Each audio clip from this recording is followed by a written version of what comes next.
ಆತ್ಮೀಯ ರೈತ ಬಾಂಧವರೇ ಹಾಗೂ ಕಿಸಾನ್ವಾಣಿ ಕೃಷಿ ರಂಗ ಕಾರ್ಯಕ್ರಮ ಕೇಳುಗರೆ, ಇವತ್ತು ನನ್ನ ಜೊತೆ ಶಾಂತಮ್ನವರಿದ್ದಾರೆ.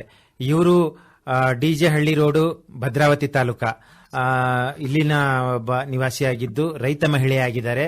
ಸುಮಾರು 15ಕ್ಕಿಂತ ಹೆಚ್ಚು ಜಾನುವಾರುಗಳನ್ನ ಸಾಕ್ತಾ ಇದ್ದಾರೆ, ಹೈನುಗಾರಿಗೋಸ್ಕರ ಮತ್ತೆ ತೋಟದ ಒಂದು ಕೆಲಸಕ್ಕೋಸ್ಕರ. ಇವತ್ತು ನಾವು ಇವರಿಂದ ಮಾಹಿತಿ ಪಡೆದುಕೊಳ್ಳೋಣ.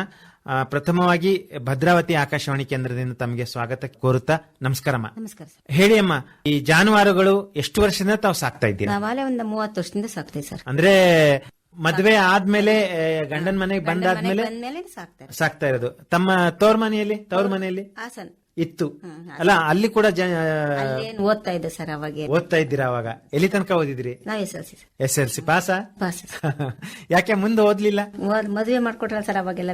ಅವಾಗಂದ್ರೆ ಬೇಗ ಮದ್ವೆ ಮಾಡ್ತಿದ್ರು, ಸೊ ಹಾಗಾಗಿ ಓದ್ಲಿಕ್ಕೆ ಆಗ್ಲಿಲ್ಲ. ಮನೆಯಲ್ಲಿ ಗಂಡನ ಮನೆಯಲ್ಲಿ ಏನು ನಿಮಗೆ ಪ್ರೋತ್ಸಾಹ ಕೊಡ್ಲಿಲ್ವಾ? ಓದು ಕೊಡ್ಲಿಲ್ಲ ಸರ್, ಏನು ಕೊಡ್ಲಿಲ್ಲ. ಆಮೇಲೆ ಮಕ್ಕಳು, ಆಮೇಲೆ ಮಕ್ಕಳಾಯ್ತು, ಹಂಗಾಗಿ ಹೈನುಗಾರಿಕೆ ಇದ್ ಮಾಡ. ಈಗ ಎಷ್ಟು ಜಾನುವಾರುಗಳು ಸಾಕ್ತಾ ಇದ್ದೀರಿ? ಈಗ 15 ಇದಾವೆ ಸರ್. 10 ಹಸುಗಳಿದಾವೆ, ಒಂದು 5 ಕರುಗಳಿದಾವೆ. 5 ಕರುಗಳು, ಒಂದು 10 ಹಸು ಇದಾವೆ. 10 ಹಸುಗಳು, ಕರುಗಳು 5. ಇದು ಈಗ 10 ಜಾನುವಾರುಗಳು ಅಂತ ಹೇಳಿದ್ರಿ. ಯಾವ ಒಂದು ತಳಿ ಅಂತ ಹೇಳ್ತೀರಿ? HF ಒಂದು 5 ಇದಾವೆ, ಜರ್ಸಿ ಒಂದು 5 ಇದಾವೆ. HF 5, Jersey 5.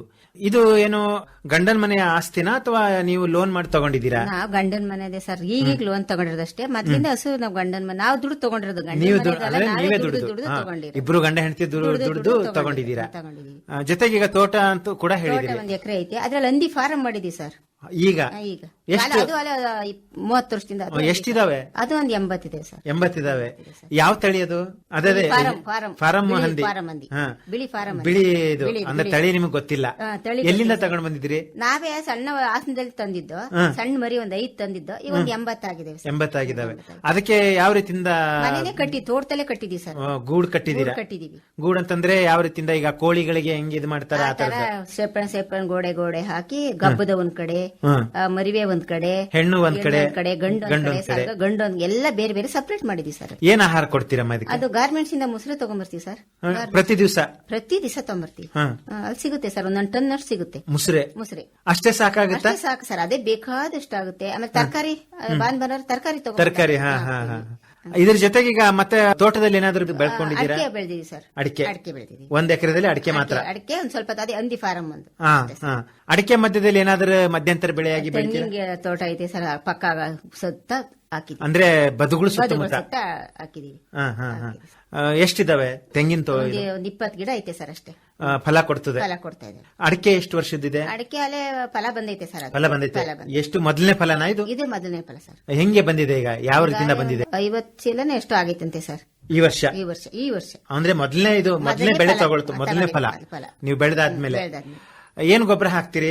ಅದೇ ಹಂದಿದೆ ಐತಲ್ಲ ಸರ್, ಬೇಕಾದ್ರೆ ಅದೇ ಹೋಗುತ್ತಲ್ಲ ಸರ್. ಜೊತೆಗೆ ಈಗ ಸಗಣಿ ಗೊಬ್ಬರ ನಂದೇ 80,000 ರೂಪಾಯಿ ಸಗಣಿನೇ ಮಾರ್ತೀನಿ ಸರ್. ನೀವು ವರ್ಷಕ್ಕೆ 6 ತಿಂಗಳು 7 ತಿಂಗಳು 80,000 ರೂಪಾಯಿ ಸಗಣಿನೇ ಮಾರ್ತೀನಿ ನಾನು. ಮತ್ತೆ ಇದಕ್ಕೆ ಯಾವ ರೀತಿಯಿಂದ ಜಾನುವಾರುಗಳಿಗೆ ಯಾವ ರೀತಿಯಿಂದ ಕೊಟ್ಟಿಗೆ ಕಟ್ಟಿದ್ರಿ? ಕೊಟ್ಟಿಗೆ ಮನೆ ಪಕ್ಕದಲ್ಲೇ ದೊಡ್ಡದಾಗಿ ಕೊಟ್ಟಿಗೆ ಕಟ್ಟಿದೀವಿ ಸರ್. ನಾವೇ ನಮ್ಮ ಮಕ್ಳೇ ಕರಿಯೋದು, ಅಂದ್ರೆ ಹಾಲು ಇಟ್ಕೊಂಡಿಲ್ಲ, ಮಷಿನ್ ಇಟ್ಕೊಂಡಿಲ್ಲ. ನಾವೇ ದಿವಸ ಬೆಳಿಗ್ಗೆ 50 ಸಾಯಂಕಾಲ 50 ಹಾಲು. ಯಾಕೆ ಮಷಿನ್ ಇಟ್ಕೋಬಹುದಾಗಿತ್ತಲ್ಲ? ಮಷಿನ್ ಇಟ್ಕೊಂಡಿದೀವಿ ಸರ್. ಯಾಕೋ ಅದು ಈ ತರ ವೈರಿಂಗ್ ಮಾಡ್ತಿರ್ಲಿಲ್ಲ, ಕರೆಂಟಿಂಗ್ ಸ್ವಿಚ್ ಮಾಡಿದ್ರೆ ಹಿಂಗ್ ಹಾಕೋದು. ಅದೇನಾಗ್ತು, ಕೆತ್ಲಿಗಳಲ್ಲಿ ಭಾವ ಬಂದು ಕೆತ್ಲೆ ಹೋಗ್ಬಿಡೋದು. ಹಂಗಾಗಿ ಕೈಲೇ ಕರೆದು ಒಳ್ಳೇದಂತ ಹೇಳ್ತೀರಾ? ಇದು ಸಾಧ್ಯನಾ? ಹೇಗೆ? ಕಷ್ಟ ಅದು ಜೀವನ. ಇನ್ನಂತ ಕೆಲಸ ಮಾಡೋದಕ್ಕಿಂತ ನಮ್ದಲ್ಲ ಇದು, ಹಂಗಾಗಿ ಕಷ್ಟಪಟ್ಟು ಮಾಡ್ತಾ ಇದೀವಿ ಸರ್. ಎಷ್ಟು ಬೇಗ ಸಮಯ ಬೇಕಾಗ್ತದೆ? ಬೆಳಿಗ್ಗೆ ಏನ್ ಸರ್ 6 ಗಂಟೆಗೆ 7 ಗಂಟೆಗೆಲ್ಲ ಮುಗಿಸ್ಬಿಡ್ತೀವಿ. ಡೈರಿಗೆ ಹೋಗ್ಬೇಕಲ್ಲ, ಹಾಗಾಗಿ ಕಳಿಸ್ಬಿಡ್ತೀವಿ. ಸಂಜೆನೂ ಅಷ್ಟೇ 6 ಗಂಟೆ ಸ್ಟಾರ್ಟ್ ಮಾಡಿ 7-7:30 ಹಾಲು ಕೊಟ್ಬಿಡ್ಬೇಕು. ಆಗ್ಲೂ 50, ಬೆಳಗ್ಗೆ 50, 100 ಲೀಟರ್ ಹಾಲು ಹಾಕ್ತೀನಿ ಸರ್. 100 ಲೀಟರ್ ಪ್ರತಿ ದಿವಸ ಸರ್, ಒಂದು ದಿನಕ್ಕೆ. ಕೇವಲ ಹಾಲು ಮಾರಾಟ ಡೈರಿಗೆ ಹಾಕ್ತೀರಾ ಅಥವಾ ಮನೆಯಲ್ಲಿ ತುಪ್ಪ, ಮಜ್ಜಿಗೆ, ಮೊಸರು? ಮಜ್ಜಿಗೆ ಮೊಸರು ನಮ್ಮ ಮನೆಗೆ ಮಾತ್ರ, ಬೇರೆ ಕಡೆ ಎಲ್ಲ ಕೊಡಲ್ಲ. ಇದ್ರ ಜೊತೆಗೆ ಈಗ ಹಾಲು ಉತ್ಪಾದಕರ ಸಹಕಾರಿ ಸಂಘದಿಂದ ಏನ್ ತಿಂಡಿಗಳು ಕೊಡ್ತಾರೆ ಹಂದಿಗಳಿಗಾಗ್ಲಿ ಆಮೇಲೆ ಹಂದಿಗಳಿಗೆ ಯಾರು ಕೊಡೋದಿಲ್ಲ ಕೊಡಲ್ಲ. ಕೊಡೋದಿಲ್ಲ ಹಾ. ಹಸುಗಳಿಗೆ ಹಸುಗಳಿಗೆ ಮಾತ್ರ ಕೊಡ್ತಾರೆ ಹಸುಗಳಿಗೆ ಕೊಡ್ತಾರೆ ಸರ್. ಹಸುಗಳಿಗೆ ತಗೋತೀವಿ ನಾವು. ವಾರಕ್ಕೆ ಒಂದು 20 ಚೀಲನೇ ಬೇಕು ಸರ್ ನನಗೆ. ಹಾ. ಬೇಕು ನನಗೆ. ಅದ್ರ ಜೊತೆಗೆ ಈಗ ತೋಟದಲ್ಲಿ ಏನಾದ್ರು ಬೆಳೆ ಹುಲ್ ಬೆಳಿತೀರಾ? ಬೆಳೆದಿದೀವಿ, ಜೋಳ ಹಾಕಿದೀವಿ, ಡೈರಿಯಲ್ಲಿ ಜೋಳ ಕೊಡ್ತಾರೆ. ಜೋಳ ಜೋಳ ಕುಯ್ಕೊಂಬಂದ್ ಹಾಕ್ತಿವಿ. ಗಾಡಿಗಳಿದೆ ಒಂದೆರಡು, ಗಾಡಿలో ಕುಯ್ಕೊಂಬಂದ್ ಹಾಕ್ತಿವಿ ಸರ್. ಅದನ್ನು ಕೊಯ್ಕೊಂಡು ಬಂದು ಹಾಕ್ತೀರಾ? ಹಾಕ್ತಿವಿ. ಹಾ ಹಾ ಹಾ. ಒಣಹುಲ್ ಒಂದು ನೈಟ್, ಬೆಳಗ್ಗೆ ಹೊತ್ತಲ್ಲ ಹಸಿ ಹುಲ್ಲು. ಹಸಿ ಹುಲ್ಲು ಜೊತೆಗೆ ಈಗ ಮುಸ್ರಿನ ಅಂತ ಹೇಳಿದ್ರಿ. ಮುಸ್ರೆ ತಿಂದ್ರೆ ಅನ್ನ ಹಾಕ್ಬಾರ್ದಲ್ಲ ಅವಕ್ಕೆ. ಅನ್ನ ಹಾಕಿದ್ರೆ ಹೊಟ್ಟೆ ಉಬ್ಬಿಸ್ಕೊಂಡ್ಬಿಟ್ಟು ಹೌದು ಸತ್ತೋಗ್ಬಿಡ್ತವೆ. ಹೌದು ಹೌದು ಹೌದು. ಹಂಗಾಗಿ ಮೇಘ ತಿಳಿ ನೀರ್ ಮಾತ್ರ ಅವಕ್ಕೆ ತಿಳಿ ನೀರು ಕೊಡ್ತೀರಿ? ಕೊಡ್ತೀವಿ ಹಾ ಹಾ ಹಾ. ಅಲ್ಲ, ಕೆಲವೊಬ್ರು ಈ ಮಜ್ಜಿಗೆನು ಕೊಡ್ತಾರೆ. ಮಜ್ಜಿಗೆ ಕೊಡ್ತೀವಿ, ಮಿಕ್ಕಿದ ಮಜ್ಜಿಗೆ ಅದು ಇದು ಇರುತ್ತಲ್ಲ ಕೊಡ್ತೀವಿ ಸರ್. ಅದಾದ್ಮೇಲೆ ಈ ಸಂಘದಲ್ಲಿ ಎಷ್ಟು ವರ್ಷ ಆಯ್ತು ತಾವು ಸೇರಿ? ಸಂಘವರ ಒಂದು 7 ವರ್ಷ ಆಯ್ತು ಸರ್. 7 ವರ್ಷ ಆಯ್ತು. ಏನ್ ಅನುಕೂಲ ಆಗಿದೆ ನಿಮ್ಗೆ ಈ ಸಂಘದಿಂದ? ಅದರಲ್ಲೂ ತಗೊಂತೀನಿ. ಹಿಂಗ್ ಸಾಲ ಮಾಡಿರ್ತೀವಲ್ಲ, ಅದಕ್ಕೆ ಇದಕ್ಕೆಲ್ಲ ಸಾಲ ಮಾಡಿರ್ತೀವಲ್ಲ, ತೈಸಕ್ಕೆ ಮಾಡಕ್ಕೆ ಎಲ್ಲ ತಗೊಂಡಿದ್ದೀನಿ ಸರ್. ಉಪಯೋಗ ಆಗೈತೆ ಸರ್. ಉಪಯೋಗ ಆಗಿದೆ ಅಂತ ಹೇಳ್ತೀರಾ? ಉಪಯೋಗ ಆಗೈತೆ ಸರ್ ನಮ್ಗೆ. ಸಂಘ ಬಂದು ಒಂಥರ ಬ್ಯಾಂಕ್ ತರನೇ ಬ್ಯಾಂಕ್ ತರ ಉಪಯೋಗ ಆಗುತ್ತೆ. ಬ್ಯಾಂಕ್ ಆದ್ರೆ ಅದು ಇದು ಸುರುಟಿ ಕೇಳ್ತಾರೆ. ನಮ್ಗೆ ಏನ್ ಸುರುಟಿ ಕೇಳಲ್ಲ. ನಮ್ ಸಂಘದಲ್ಲಿ ಏನಿರ್ತಾರೆ ಅವ್ರ ಸುರುಟಿ ಹಾಕೊಂಡು ನಾವು ತಗೊಂಡಿದೀವಿ ಸರ್. ಈಗ ಈ ಸಂಘದಲ್ಲಿ ಎಷ್ಟು ಜನ ಇದ್ರಿ ಅಮ್ಮ? ನಾವು 12 ಜನ ಇದ್ದೀವಿ. 12 ಜನ ಇದ್ರಿ. ಏನಂತ ಹೆಸರಿಟ್ಕೊಂಡಿದ್ದೀರಿ? ನಾವು ಝಾನ್ಸಿ ರಾಣಿ ಲಕ್ಷ್ಮೀಬಾಯಿ ಅಂತ ಇಟ್ಕೊಂಡು. ಝಾನ್ಸಿ ರಾಣಿ ಲಕ್ಷ್ಮೀಬಾಯಿ. ಎಷ್ಟು ದಿವಸಕ್ಕೊಂದ್ಸಲ ಸೇರ್ತೀರಿ? ವಾರಕ್ಕೊಂದಿನ. ವಾರಕ್ಕೊಂದ್ಸಲ. ಎಷ್ಟು ಹಣ ಕಟ್ತೀರಿ? ನಾನು 1020 ರೂಪಾಯಿ ಕಟ್ತೀನಿ ಸರ್. 1 ಲಕ್ಷ ತಗೊಂಡಿರೋದು ಅಷ್ಟೇ. ಓಕೆ. 1020 ರೂಪಾಯಿ ವಾರಕ್ಕೊಂದ್ಸಲ ಕಟ್ತೀನಿ. ಏನ್ ನಿಮ್ಗೆ ಭಾರ ಅನ್ಸಲ್ವಾ? ಭಾರ ಅಂತ ಏನ್ ಅನ್ಸಿಲ್ಲ ಸರ್. ನಮ್ಗೆ ಒಳ್ಳೆ ಉಪಯೋಗ ಆಗೈತೆ. ಧರ್ಮಸ್ಥಳ ಒಳ್ಳೇದ್ ಮಾಡೈತೆ ನಮ್ಗೆ. ಚೆನ್ನಾಗಿದೆ ಸರ್. ಏನು ಸಮಸ್ಯೆ ಏನಿಲ್ಲ? ಸಮಸ್ಯೆ ಏನಿಲ್ಲ ಸರ್. ಈಗ ನಿಮ್ಮ 12 ಸದಸ್ಯರಲ್ಲಿ ಯಾರಿಗೋ ತುರ್ತಾಗಿ ಬೇಕಾಗಿರ್ತದೆ, ಅಂತ ಒಂದು ಅವಕಾಶ ಮಾಡ್ಕೊಡ್ತೀರಾ? ಮಾಡ್ಕೊಡ್ತೀವಿ ಸರ್, ಮಾಡ್ಕೊಡ್ತೀವಿ. 12 ಜನ ಸೈನ್ ಮಾಡ್ಬೇಕು, ಮಾಡ್ಕೊಡ್ತೀವಿ. ಯಾರೇ ತಗೊಳ್ಳಿ. ತುರ್ತಾಗಿ ಅಂತಂದ್ರೆ ಅವ್ರಿಗೆ ಏನೋ ಒಂದು ಅರ್ಜೆನ್ಸಿ ಇರುತ್ತೆ, ಅಂದ್ರೆ ಯಾವ್ದೋ ಒಂದು ತುರ್ತು ಕೆಲಸಕ್ಕೆ ಬೇಕಾಗಿರ್ತದೆ, ಅಥವಾ ಏನೋ ತನ್ನ ಒಂದು ವೈಯಕ್ತಿಕ ಕೆಲಸಗಳಿಗೆ ಬೇಕಾಗಿರುತ್ತೆ. ಮದ್ವೆ ಆಗ್ಲಿ, ಒಂದು ಫಂಕ್ಷನ್ ಅಲ್ಲಿ ಕಷ್ಟ ಸುಖ ಎಲ್ಲದಕ್ಕೂ ನಾವು ಮಾಡ್ಕೊಡ್ತೀವಿ ಸರ್. ಮಾಡ್ಕೊಡ್ತೀರಾ? ಇದರದ ಒಂದು ಸಂಘದ ಒಂದು ವತಿಯಿಂದ ಕ್ಷೇತ್ರ ಭೇಟಿಗೆ ಎಲ್ಲಾದ್ರೂ ಹೋಗಿದ್ದೀರಾ? ಹಿಂಗ್ ಬರ್ತೀವಲ್ಲ ಸರ್, ಎಲ್ಲ ಹೋಗ್ತಾ ಇರಿ. ಇವತ್ತು ಆಕಾಶವಾಣಿಗೆ ಬಂದಿದ್ದೀರಿ? ಆಕಾಶವಾಣಿಗೆ ಹೋಗಿ ಬಂದಿದ್ದು. ಆಮೇಲೆ ಫೈರ್ ಇಂಜನ್ ಅಲ್ಲಿ ಹೋಗಿದ್ದು, ಹಾಲ್ ಡೈರಿಗೆ ಹೋಗಿದ್ದು. ಹಾಲಿನ ಡೈರಿಗೆಲ್ಲ ಹೋಗಿದ್ದೀರಾ? ಆಮೇಲೆ ಇದು ಕಬ್ಬಿಣ ಕಾರ್ಖಾನೆಗೆ ಇನ್ನೂ ಹೋಗಿಲ್ಲ ಸರ್. ಅಲ್ಲಿ ಹೋಗಿಲ್ಲ. ಇದ್ರ ಜೊತೆಗೆ ಈಗ ಕೆಲವೊಂದು ಇಲ್ಲಿಗೆ ಬಂದಿದ್ದೀವಿ. ಕೆಲವೊಂದು ಈಗ ನಮ್ಮ ಕೃಷಿ ವಿಶ್ವವಿದ್ಯಾಲಯ ಇದೆ ನವಿಲೆಯಲ್ಲಿ, ಅಲ್ಲಿ ಹೋಗಿದ್ದೀರಾ? ಹೋಗಿಲ್ಲ ಸರ್. ಇಲ್ಲ, ಅಲ್ಲಿ ಹೋಗಿಲ್ಲ. ಜೊತೆಗೆ ತೋಟಗಾರಿಕೆ ಇಲಾಖೆ, ಹೋಗಿಲ್ಲ ಸರ್. ಕೃಷಿ ಇಲಾಖೆ, ಇಲ್ಲೆಲ್ಲ ಹೋಗಿಲ್ಲ? ಹೋಗಿಲ್ಲ ಸರ್. ಆಮೇಲೆ ಈಗ ಈ ಒಂದು ಸಂಘದಿಂದ ಇನ್ನು ತಾವು ಏನು ಅಪೇಕ್ಷೆ ಪಟ್ಟಿದಿರಿ, ಏನು ಒಂದು ಅನುಕೂಲ ಆಗ್ಬೇಕು ಅನ್ಕೊಂಡಿದಿರಿ? ಇನ್ನೂ ಒಂದ್ ಸ್ವಲ್ಪ ಜಾಸ್ತಿ ಸಾಕ್ಬೇಕು. ಇನ್ನು ದುಡ್ಡು ತಗೊಂಡು 2 ಲಕ್ಷ 3 ಲಕ್ಷ ದುಡ್ಡು ತಗೋಬೇಕು. ತಗೊಂಡು ಇನ್ನೂ 4-5 ವರ್ಷ ಕಟ್ಟಬೇಕು, ಜಾಸ್ತಿ ಮಾಡ್ಬೇಕು, ಜಾಸ್ತಿ ಹಾಲು ಹಾಕ್ಬೇಕು ಅನ್ನೋದೊಂದು ಆಸೆ ಇದೆ ಸರ್. ಈ ಒಂದು ಈಗ ಮನೆ ಮದ್ದಾಗಿ ಏನು ಉಪಯೋಗಿಸ್ತೀರಿ? ಈಗ ಕಾಯಿಲೆ ಕಸಾಲೆ, ಹೊಟ್ಟೆ ಉಗುರ್ಸ್ಕತ್ತು, ಜಾಸ್ತಿ ಮುಸುರೆ ಕುಡ್ದು ಅನ್ನ ತಿಂದು ಏನಾರು ಉಗುರ್ಸ್ಕತ್ತು ಅಂದ್ರೆ ಸೋಡಾ, ಬಿಸಿನೀರು, ಎಲೆ, ವಿಳೆದೆಲೆ, ಬೆಲ್ಲ, ಹಸಿ ಶುಂಠಿ ಎಲ್ಲ ಜಜ್ಜಿ ಕುಡಿಸ್ತೀವಿ ಸರ್ ನಾವು. ಕೊಡಿಸ್ತೀರಾ? ಅದು ಆದ್ಮೇಲೆ ಡಾಕ್ಟರ್ ಕರಿತೀರಿ? ಡೈರಿ ಡಾಕ್ಟರ್ ಬರ್ತಾರೆ. ಬರೋದ್ ಲೇಟ್ ಆಯ್ತು ಅಂದ್ರೆ ಇವೆಲ್ಲ ನಾವು ಮಾಡಿ ಮನೆಯಲ್ಲಿ ಮೊದಲು ಮಾಡ್ತೀರಾ? ಇದೆಲ್ಲ ಮಾಡಾದ್ಮೇಲೆ ಡೈರಿ ಕರೆಸ್ತೀರಿ? ಬರ್ತಾರೆ ಸರ್. ಆಮೇಲೆ ಈ ಹಸುಗಳ ಒಂದು ಆರೈಕೆಗೆ ಮತ್ತು ಕರುಗಳ ಒಂದು ಆರೈಕೆಗೆ ಏನಾದ್ರೂ ತರಬೇತಿ ಕೊಡ್ತಾರಾ ಈ ನಿಮ್ಮ ಹಾಲು ಉತ್ಪಾದಕ ಸಹಕಾರ ಸಂಘದಿಂದ? ಕೊಡ್ತಾರೆ, ತರಬೇತಿ ಕೊಡ್ತಾರೆ. ಅವಕ್ಕೆ ಕರುಗೆ ಇಷ್ಟ ಹಾಕ್ಬೇಕು, ಅದಕ್ಕೆ ಇಷ್ಟ ಹಾಕ್ಬೇಕು, ಎಲ್ಲ ತರಬೇತಿ ಕೊಟ್ಟು ಎಲ್ಲ ಹೇಳ್ತಾರೆ. ಅವರೇ ಹುಷಾರಿಲ್ಲ ಅಂದ್ರೆ ಇನ್ಸೂರೆನ್ಸ್ ಎಲ್ಲ ಮಾಡ್ತಿರ್ತಾರೆ. ಏನೋ ಸತ್ತೋಯ್ತು ಅಂದ್ರೆ ಡಾಕ್ಟರ್ ಬಂದ್ ಇನ್ಸೂರೆನ್ಸ್, ಅವರೆಲ್ಲ ಬಂದು ಇನ್ಸೂರೆನ್ಸ್ 50,000 ಎಲ್ಲ. ನನ್ಗೊಂದು 2-3 ವರ್ಷ ಸತ್ತೋಗಿತ್ತು ಸರ್. 50,000 ದುಡ್ಡು ಇನ್ಸೂರೆನ್ಸ್ ಮಾಡಿಸಿದಿರಾ? ಎಲ್ಲಕ್ಕೂ ಮಾಡಿಸಿದೀವಲ್ಲ ಸರ್, ಎಲ್ಲ ಕೊಟ್ಟಿದ್ದಾರೆ. ಆಮೇಲೆ ಈಗ ನೀರಿನ ಒಂದು ನಿರ್ವಹಣೆ ಹೆಂಗ್ ಮಾಡ್ತೀರಾ ಹಸುಗಳಿಗೆ? ನಮ್ಗೆಲ್ಲ ನಲ್ಲಿ ನೀರು ಎಲ್ಲ ನಲ್ಲಿ ನೀರು ಎಲ್ಲ ಸಿಂಟ್ಯಾಕ್ಸ್ ಇದಕ್ಕೆಲ್ಲ. ಇದು ನೀವು ಕೂಡು ಹಾಕಿನೇ ಸಾಕ್ತಾ ಇರೋದು ಅಲ್ವಾ? ಹೊರಗಡೆ ಬಿಡಲ್ಲ ಸರ್. ಹೊರಗಡೆ ಬಿಡೋದಿಲ್ಲ. ಫಾರಂ ಮಂದಿನೂ ಬಿಡಲ್ಲ, ಹಸುನು ಬಿಡಲ್ಲ, ಎಲ್ಲ ಒಳಗಡೆನೆ ಕೂಡ. ಒಳಗಡೆನೆ. ಈಗ ಇದರಲ್ಲಿ ಹಸುಗಳು ಈಗ ವಯಸ್ಸಾದ್ಮೇಲೆ ಅದನ್ನ ಮಾರಾಟ ಮಾಡ್ತೀರಿ? ಇಲ್ಲ ಸರ್, ಹಂಗೇನಾರ ಆಯ್ತು ಅಂದ್ರೆ ಸಾಕಿದ್ ನಾವೇ. ಹೌದು ಹೌದು ಹೌದು. ಆತರ ಮಾರಾಟ ಮಾಡಕ್ ಹೋಗೋದಿಲ್ಲ. ಕುಯ್ಯರಿಗೆ ಅವ್ರಿಗೆ ಕೊಡಲ್ಲ ಸರ್. ಹಂಗೇನಾರ ಬಿದ್ದಾಯ್ತು ಅಂದ್ರೆ ನೀವೇ ಅದನ್ನ ಇದ್ ಮಾಡ್ತೀವಿ. ಇದ್ರ ಜೊತೆಗೆ ಈಗ ಹಂದಿಗಳ ಒಂದು ಈಗ ಸಾಕಾಣಿಕೆ ಮಾಡ್ತಾ ಇದ್ದೀರಿ.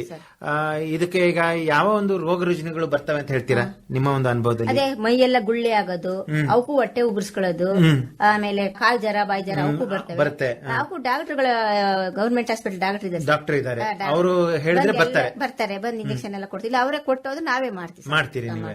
ಮತ್ತೆ ಇದರ ಒಂದು ಮಾರಾಟಕ್ಕೆ ಹೆಂಗೆ? ಮಂಡ್ಯ, ಹಾಸನ್ ಉಂಡೆ ಹೆಂಗಿರುತ್ತೆ ಟನ್ ಲೆಕ್ಕ. ಒಂದೊಂದ್ಸರಿ 20-30 ಟನ್ ಲೆಕ್ಕ ಬಿಡ್ತಾರೆ. ಕೆಜಿಯಲ್ಲಿ ಲೆಕ್ಕ ಮಾಡಿ ಕೊಟ್ಬಿಡ್ತೀವಿ. ಅಂದ್ರೆ ಅಲ್ಲೇ ತೂಕ ಮಾಡಿ ಕೊಟ್ಬಿಡ್ತೀರಾ? ಕೊಟ್ಬಿಡ್ತೀವಿ. ಹೇಗೆ ಒಂದು ಕ್ವಿಂಟಲಿಗೆ? ಒಂದ್ ಕ್ವಿಂಟಲ್ ಅಲ್ಲ, ಕೆಜಿ 120. ಕೆಜಿ 120 ಉಂಡೆ ಕೊಡ್ತೀವಲ್ಲ, ಕೆಜಿ 120. ಅವೆಷ್ಟು ಒಂದೊಂದು ಟನ್ ಬರ್ತವೆ. 100 ಕೆಜಿ 200 ಕೆಜಿ ಬರ್ತಾ ಇದಾವೆ. ಒಂದಂದಿ 200 ಕೆಜಿ ಬರ್ತವೆ. 200 ಕೆಜಿ ಬರುತ್ತೆ. ಸೊ ಅವರೇ ಬಂದ್ ತಗೊಂಡ್ ಹೋಗ್ತಾರಾ ಇಲ್ಲ ನೀವೇ? ಫೋನ್ ಮಾಡ್ತಾರೆ ಅಂದಿದೆಯಾ ಅಂತ. ಸರಿ ಐತೆ ಅಂದ್ರೆ ಅವರೇ ಬಂದ್ ತಗೊಂಡು ಹೋಗ್ತಾರೆ. ಇಲ್ಲಿ ಭದ್ರಾವತಿ ಶಿವಮೊಗ್ಗದವರು? ಶಿವಮೊಗ್ಗದ ಬರ್ತಾರೆ ಸರ್, ಅಪರೂಪ ಬರೋದು ತೀರ್ಥಹಳ್ಳಿ ಸೈಡ್, ಹಾಸನ, ಮಂಡ್ಯ. ತೀರ್ಥಹಳ್ಳಿ, ಹಾಸನ, ಮಂಡ್ಯ, ಕೊಪ್ಪ ಕಡೆ ಇಷ್ಟು ಎನ್ನಾರ್ಪುರ, ಕೊಪ್ಪ ಈ ಕಡೆ ಬರ್ತಾರೆ. ಅಂದ್ರೆ ಯಾವ ಪ್ರದೇಶದಲ್ಲಿ ಜಾಸ್ತಿ ಮಳೆ ಆಗುತ್ತೆ, ಜಾಸ್ತಿ ಒಂದು ತಂಡಿ ಪ್ರದೇಶದಲ್ಲಿ ಉಪಯೋಗಿಸ್ತಾರೆ, ಅವರೇ ಬಂದ್ ತಗೊಂಡು ಹೋಗ್ತಾರೆ. ಮತ್ತೆ ಈಗ ಈ ಜಾಸ್ತಿ ಮರಿಗಳನ್ನ ಮಾಡಿ ಮಾರಾಟ ಮಾಡೋ ಒಂದು ಯೋಚನೆ ಏನಾದ್ರೂ ಇದೆಯಾ? ಹಂದಿ ಮರಿಗಳು ಮಾರ್ತಾ ಇದೀವಿ ಸರ್, ಸಪರೇಟ್ ಅವನೇ ಮರ ಹಂದಿ ಬೇಕಾದಾಗ ಹಂದಿ ಮರಿನೂ ಸತ್ಯ ಕೊಡ್ತಾ ಇದೀವಿ. ಜೊತೆಗೆ ಮರಿಗಳು ಕೂಡ ಕೊಡ್ತೀರಾ? ಬೇರೆ ಸಾಕ್ಬೇಕು ಬೇಕು ಅಂದ್ರೆ ಅವ್ರಿಗೆ 10-20 ಮರಿಗಳನ್ನು ಕೊಡ್ತೀರಾ? ಕೊಡ್ತೀವಿ ಸರ್. ಯಾವ ಒಂದು ಲೆಕ್ಕದಲ್ಲಿ? ಒಂದು ಮರಿಗೆ 10 ಕೆಜಿ ಮೇಲೆ ಕೊಡ್ಬೇಕು. ಅದು ಕೂಡ ಮರಿ ಕೂಡ ತೂಕದ ಲೆಕ್ಕ ಕೊಡಲ್ಲ ಅವನ. ಅದು ದೊಡ್ಡ 2 ತಿಂಗಳು ಸಾಕಿರೋರ್ಗೆ 1 ಟನ್ ಬಂದ್ಬಿಡುತ್ತಲ್ಲ. ಹೌದು. 6,000, 7,000, 8,000 ಹೇಳ್ತೀವಿ. 10 ಕೆಜಿ ಬರೋದ 8,000 ಹೇಳ್ತೀವಿ. ಇದು ಹಂದಿ ಸಾಕಾಣಿಕೆ ಒಂದು ಲಾಭದಾಯಕ ಅಂತ ಹೇಳ್ತೀರಾ? ಲಾಭದಾಯಕ ಐತೆ ಸರ್, ತುಂಬಾನೇ. ಹಸುಗಳಿಗಿಂತ ತುಂಬಾ ಲಾಭದಾಯಕ ಅಂತ ಹೇಳ್ತೀರಾ? ಅದಕ್ಕೊಂದ್ಸರಿ ಮೇವ್ ಹಾಕಿದ್ರೆ ನಾಳೆ ಬೆಳಿಗ್ಗೆ ಹಾಕೋದಷ್ಟೇ. ಒಂದ್ಸಲನೇ ಅಷ್ಟು ಹಾಕ್ತೀರಾ? ಹಾಕ್ಬಿಟ್ರೆ ಸಾಕು. ಅಷ್ಟು ದಿನ ಸುಮ್ಮ ಅಲ್ಕಾಬಿಡ್ತಾವ. ನೀರೆಲ್ಲ ಬೋರ್ ಐತೆ, ನೀರ್ ಹಾಕ್ಬಿಡ್ತೀವಿ. ಅಂದ್ರೆ ನೀವೇ ಒಯ್ದು ಹಾಕ್ತೀರಾ ಅಥವಾ ನಲ್ಲಿ ಮುಖಾಂತರ? ಪೈಪ್ ಮುಖಾಂತರ. ಮತ್ತೆ ಈ ಕೊಟ್ಟಿಗೆ ಸ್ವಚ್ಛತೆ ಬಗ್ಗೆ ಮತ್ತೆ ಹಂದಿ ಮನೆ ಸ್ವಚ್ಛತೆ ಬಗ್ಗೆ ಏನು ಮಾಡ್ತೀರಿ? ಹೇಗೆ? ನಾವೇ ತೊಳಿಬೇಕು, ನಾವೇ ಮಾಡ್ತೀವಿ ಸರ್. ಪ್ರತಿ ದಿವಸ ತೊಳಿತೀರಾ? ಒಂದ್ ಟೈಮ್ ಬೆಳಿಗ್ಗೆ, ನಾಳೆ ಬೆಳಿಗ್ಗೆ ತೊಳಿಯೋದು. ಬೆಳಿಗ್ಗೆ ಅಂದ್ರೆ ಒಂದ್ಸಲ ಬೆಳಿಗ್ಗೆ, ನಾಳೆ ಬೆಳಿಗ್ಗೆ. ಆ ತೊಳೆದಿರ್ತಕ್ಕಂಥದ್ದೆಲ್ಲನೂ ಒಂದು ಶೇಖರಣೆ ಮಾಡ್ತೀರಾ? ಶೇಖರಣೆ ಮಾಡಿ ಅಡಿಕೆ ಗಿಡ ಸಾಲಿಗೆಲ್ಲ ಬಿಟ್ಟಿದ್ದೀರಾ? ತುಂಬಾ ಉಪಯೋಗ ಅಂತ ಆಗಿದೆ ಸರ್, ಅದು ಉಪಯೋಗ ಆಗಿದೆ. ಅದನ್ನೇ ಜಾಸ್ತಿ ರೇಟ್ ಗೊಬ್ಬರ, ಅದೇ ಜಾಸ್ತಿ ರೇಟ್. ಅಂದ್ರೆ ಗೊಬ್ಬರ ತರೋ ಒಂದು ಅವಶ್ಯಕತೆನೆ ಬರೋದಿಲ್ಲ ಸರ್. ನಾನು ಗೊಬ್ಬರ ತಗೊಂಡ್ ಹಾಕಿ ಇಲ್ಲ ನಮ್ಮ ಅಡಿಕೆ ಗಿಡಕ್ಕೆ. ಅದು 5 ವರ್ಷಕ್ಕೆ ಬರೋ ಅಡಿಕೆ ಗಿಡ 3 ವರ್ಷಕ್ಕೆ ಬಂದೈತೆ ಅಡಿಕೆ. ಓಹೋ, ಅಂತಂದ್ರೆ ಆ ಒಂದು ಫಲವತ್ತತೆ ಕಾಪಾಡ್ಕೊಂಡಿದೆ. ಇದ್ರ ಜೊತೆ ಈಗ ಏನು ಅವಶ್ಯಕತೆ ಬೀಳಿಲ್ವಾ ನಿಮ್ಗೆ ಮಣ್ಣು ಪರೀಕ್ಷೆ ಮಾಡ್ತಕ್ಕಂಥದ್ದು ನಿಮ್ಮ ಜಮೀನಿಂದು? ಏನು ಪರೀಕ್ಷೆ ಮಾಡಕ್ಕೆ ಯಾರು ಬಂದಿಲ್ಲ. ಏನು ಅಲ್ಲ, ನಿಮಗೆ ಅದರ ಅವಶ್ಯಕತೆ ಬರ್ಲಿಲ್ಲ? ಏನು ಬಂದಿಲ್ಲ ಸರ್. ಅಲ್ಲ, ಒಂದ್ಸಲ ಮಾಡಿಸಿದ್ರೆ ಒಳ್ಳೇದು. ಯಾಕಂದ್ರೆ ಈಗ ನೋಡಿ, ನಾವು ಹೇಗೆ ಸ್ವಲ್ಪ ಏನಾದ್ರೂ ತಲೆ ಸುತ್ತು ಅಥವಾ ಏನೋ ಸ್ವಲ್ಪ ಜ್ವರ ಬಂದ ತಕ್ಷಣ ಡಾಕ್ಟರ್ ಹೇಳ್ತಾರೆ ಅದು ಟೆಸ್ಟ್ ಮಾಡಿ, ಇದು ಟೆಸ್ಟ್ ಮಾಡಿ, ರಕ್ತ ಮೂತ್ರ ಇದೆಲ್ಲ ಟೆಸ್ಟ್ ಮಾಡ್ತಾರೆ. ಹಾಗೆ ನಾವು ಮಾಡಿಸೋದು ಒಳ್ಳೇದಲ್ವಾ? ಮಾಡಿಸ್ಬೇಕು ಸರ್ ಒಂದ್ಸರಿ. ಇದ್ರ ಬಗ್ಗೆ ಗೊತ್ತಿಲ್ಲ ನಿಮ್ಗೆ? ಗೊತ್ತಿಲ್ಲ ಸರ್, ಏನು ಗೊತ್ತಿಲ್ಲ. ಯಾವ್ದು ಲೋನ್ ತಗೊಂಡಿಲ್ಲ, ಏನು ಮಾಡಿಲ್ಲ. ಎಲ್ಲ ನಮ್ ಸ್ವಂತ ದುಡ್ಡು. ಅದಂಗ್ ಸಾಲ ಮಾಡಿ ತಗೊಂಡ್ರೆ ಧರ್ಮಸ್ಥಳ ಸಂಘದಲ್ಲಿ ತಗೊಳ್ಳೋದು, ತೀರ್ಸೋದು, ಈ ರೀತಿ ಮಾಡ್ತಾರೆ. ಧನ್ಯವಾದಮ್ಮ. ಇದುವರೆಗೆ ತಾವು ತಮ್ಮ ಒಂದು ಕೃಷಿ ಅನುಭವ ಜೊತೆಗೆ ಹಂದಿ ಸಾಕಾಣಿಕೆ ಜೊತೆಗೆ ಜಾನುವಾರುಗಳ ಒಂದು ಹೈನುರಾಸುಗಳ ಒಂದು ಆರೈಕೆ ಕುರಿತು ತಾವು ಮಾಹಿತಿ ಮಾಡಿಕೊಟ್ಟಿದ್ದೀರಾ. ಭದ್ರಾವತಿ ಆಕಾಶವಾಣಿ ಕೇಂದ್ರದಿಂದ ತಮಗೆ